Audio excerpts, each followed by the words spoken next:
Hello, this is Group 4 represented by Anders Gerard Kirui, Adeyemi King, Jasmeet Kaur, Aryan Mahajan. And we are going to make a presentation on internationalization of emerging economies and farms.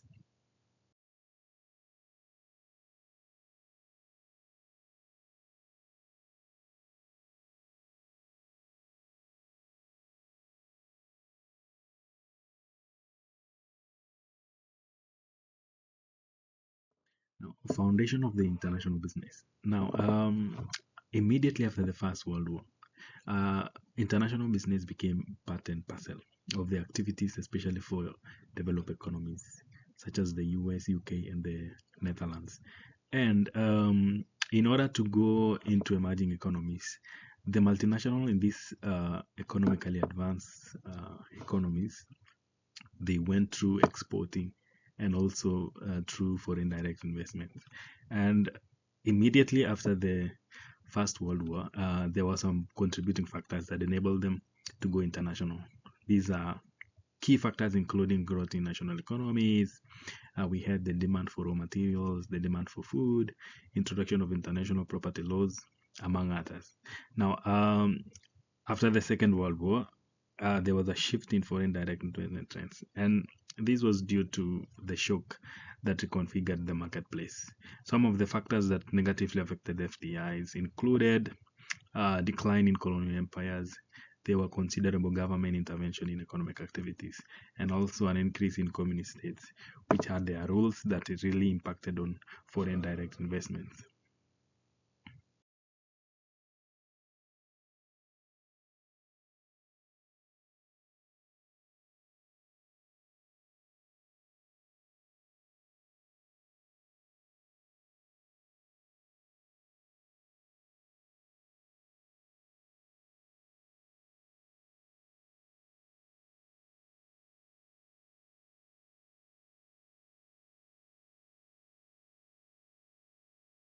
Now, key catalysts for internationalization.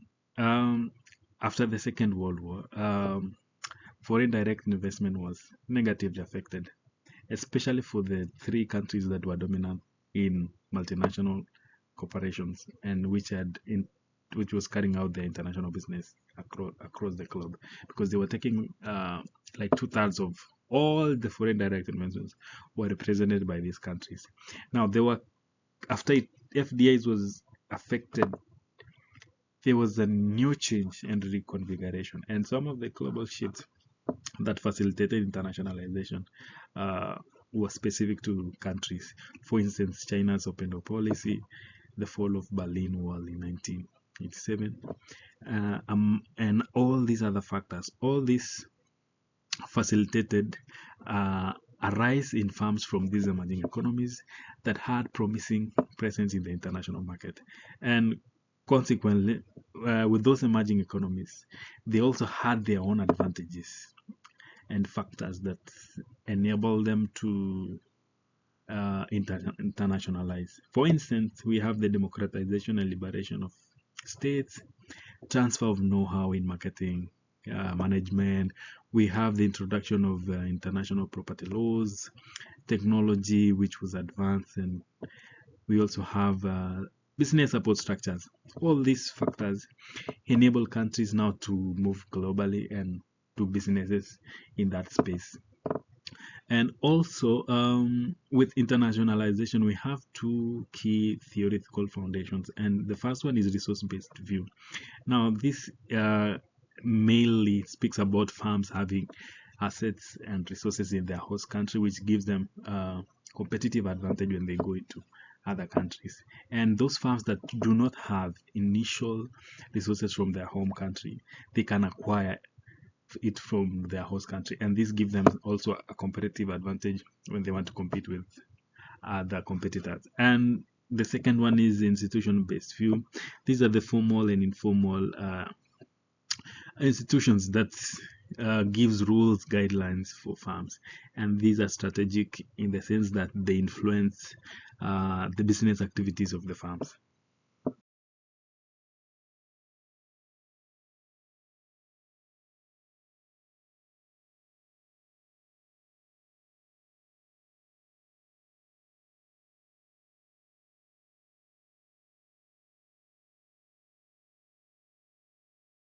Now, the accelerated internationalization of emerging economies and firms basically refers to the expansion of business operation into the international market, and this was observed mainly in developed and developing countries.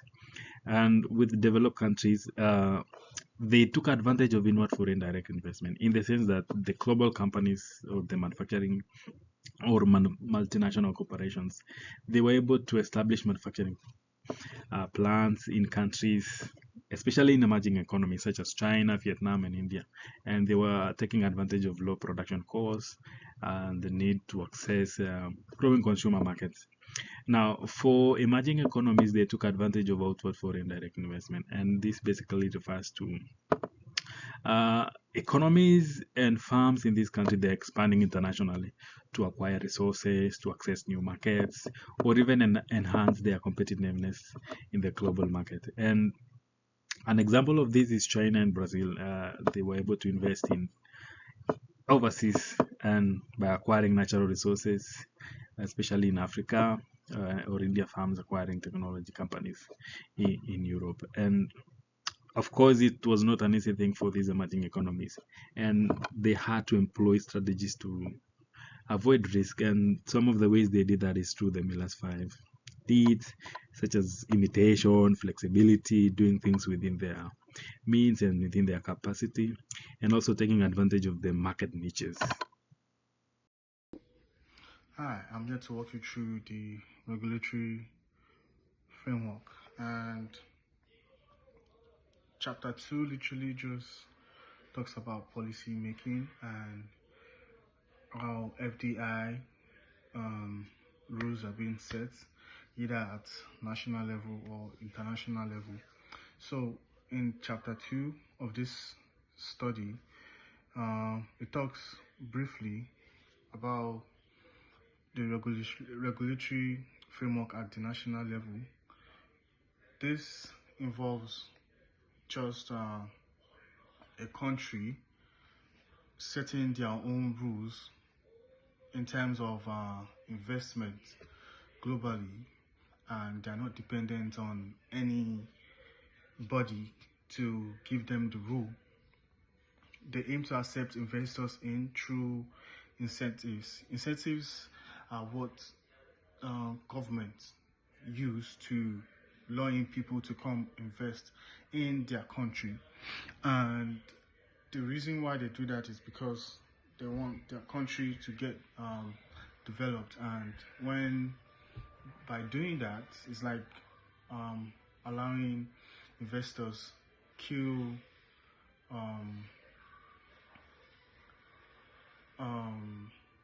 two birds with one stone type thing. So the first one is to make them have money for sure, and the second one is to better the economy of the home country the investors wants to go to.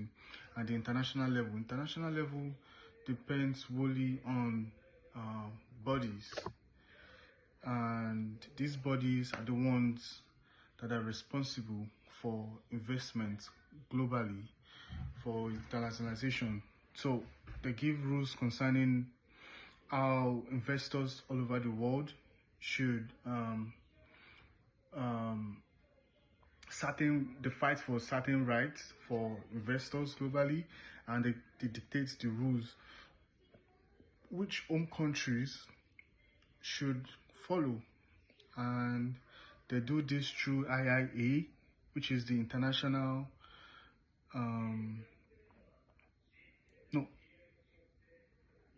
International Investment Agreement. Yes, that's what they sign.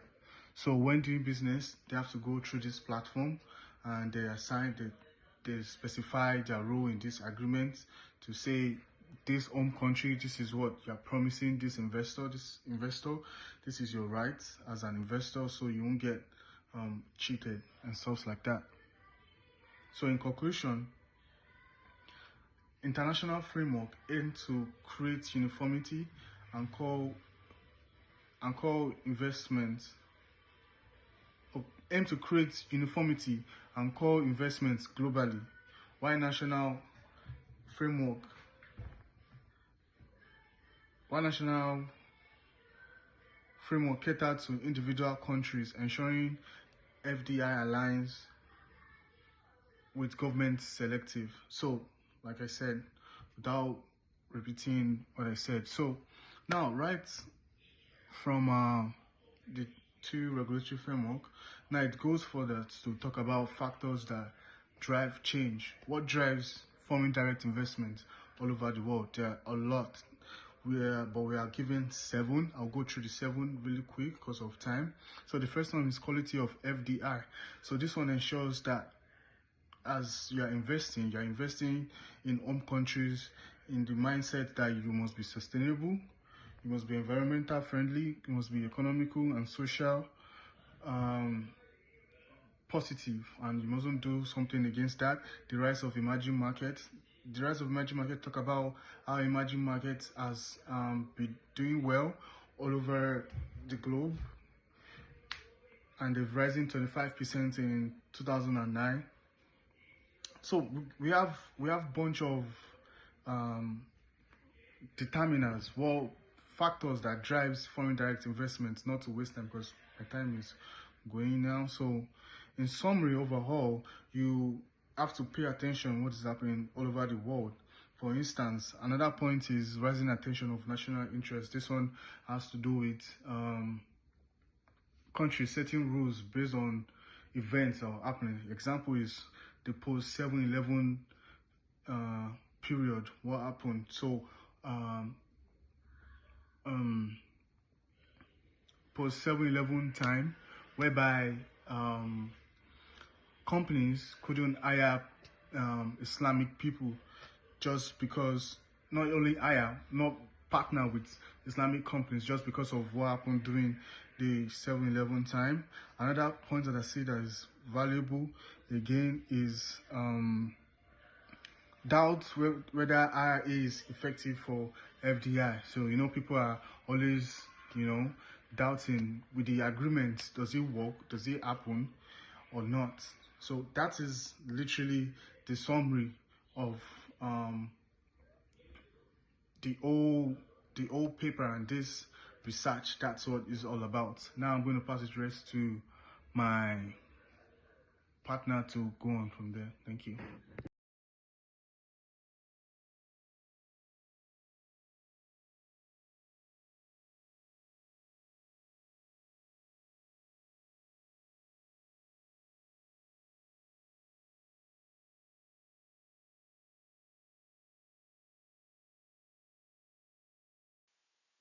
Hi, so we would be investing these papers, the studies that we read through the Canadian context. So first, moving forward, how Canada as a developed country has shown interest in developing economies is very fascinating.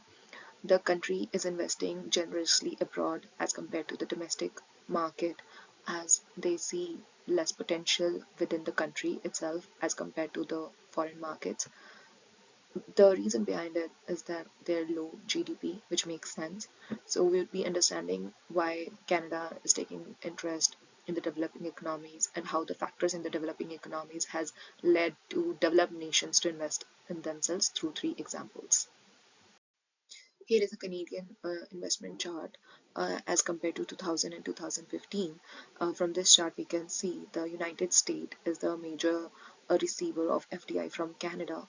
The second one is other America, which involves countries like Caribbean, Mexico, and Brazil, the South American market. And the third is Europe, which is basically the entire Europe. And then the least amount of has been received by other countries, which are could be anything, but the green portion here, where most of the developing economies lie, is Asia and Oceania. So the Canada's most receiver of FDI has been a developed nation itself, which is US. This can be seen from this slide. Here is a bar chart showing in which industry the Canada has invested through the years 2000 2015 as compared. So we can see that the finance and insurance industries where the major interest during the 2000, along with the manufacturing being on the highest, having the highest priority. But through the years, we can see that through the 2015 chart, their major focus has been shifted towards finance industries. And as we have seen, like the major receiver of FDI is the US. So we can analyze from this chart that uh, the US, the Canadian companies have been investing highly in the US finance companies. Now we'll see how Canada as a country has invested and taken advantages of the factors that have led the developing emerging economies, to attract these huge investors. So we can see from this chart that how Canada has invested through the years in Africa. Here are a list of other countries as well, but in Africa, the major contributors of the inward FDI in Africa has been countries like US and UK. Canada is still far behind, as we can see from this chart. Here is a chart showing the division of FDI through sectors in Africa. So the first chart shows the FDI outflow from developed nations to this country, and the major contribution has been given to the primary sector because, as we know, Africa is rich in minerals and other goods which occur naturally. Then the developed nations have shown high interest in procuring those, and that's why they have invested majorly on the primary sector as compared to other sector. The primary sector of Africa includes extraction and procuration of minerals. The second table shows the amount of greenfield FDI projects that the company has seen in their respective sectors. So we can see that the tertiary sector has seen a major amount chunk of investment to the developed nations in their country. We don't have like particular in what how much amount Canada invested in the tertiary sector because these figures are very confidential and hard to get. But still, we have a consolidated chart from this, and we can understand what actually happened here. So now we'll move to the second example of how Canada has developed in another developing economy, which is like growing really fast, and that is of India. So here from this chart, we have seen how much the Canada has invested in India through the years from 2003 to 2008. We weren't able to receive the recent figures. So we can see that their investment in the country has gradually increased a lot. Rather, in between, they had some issues. I think that was due to the global recession that was about to hit, where we see a fluctuation over there. But towards after the recession hit point, we can see that the investment started increasing highly.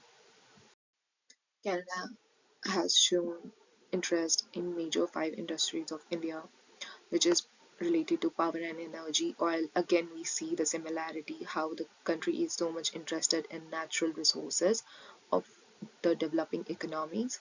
And then at the end, it's more related to financial services and technological service, which lies in the tertiary industry. But their focus has always been on the primary sector industries.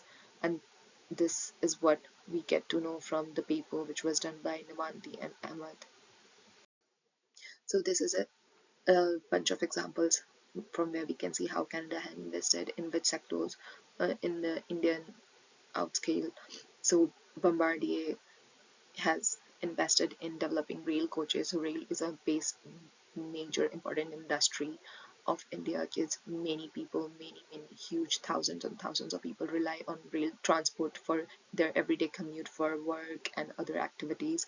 And then second is of CAE, how the company has built partnership to simulate helicopter testings and flight simulation center. Then the third one is of SNC Lavalin, which is now called Atkins Realis, to secure a project for metro line development in a urban area, which is going to be very costly for the Indian government, but again a huge opportunity for Canada to earn a lot of profit. So now we would understand how the Canadian FDI has been invested in Brazil. So the country has shown a lot of interest in Brazil. So Brazil has been the main interest because it lies as an emerging economy with a lot of huge factors for attracting Canada. One major attraction has been the nearness of this developing economy to the country, because Canada lies far from most of the developing economies, and the Caribbean and the countries lying in the Caribbean region is the like most nearest part that Canada can invest in these developing economies. And Brazil is one of the major Brazil and Mexico as well has been the major developing economies that Canada has shown a lot of interest in. So this chart shows how over the year the Canadian FDI has increased in Brazil. This is a chart dated up till 2009. We weren't able to receive much, recent information, but from this chart we can still analyze that the growth would still be growing. So in this chart we see how the Canadian FDI has been divided in which sectors, which is of agriculture and mining, then again industry, which is the secondary activities, and then services falls in the tertiary sector.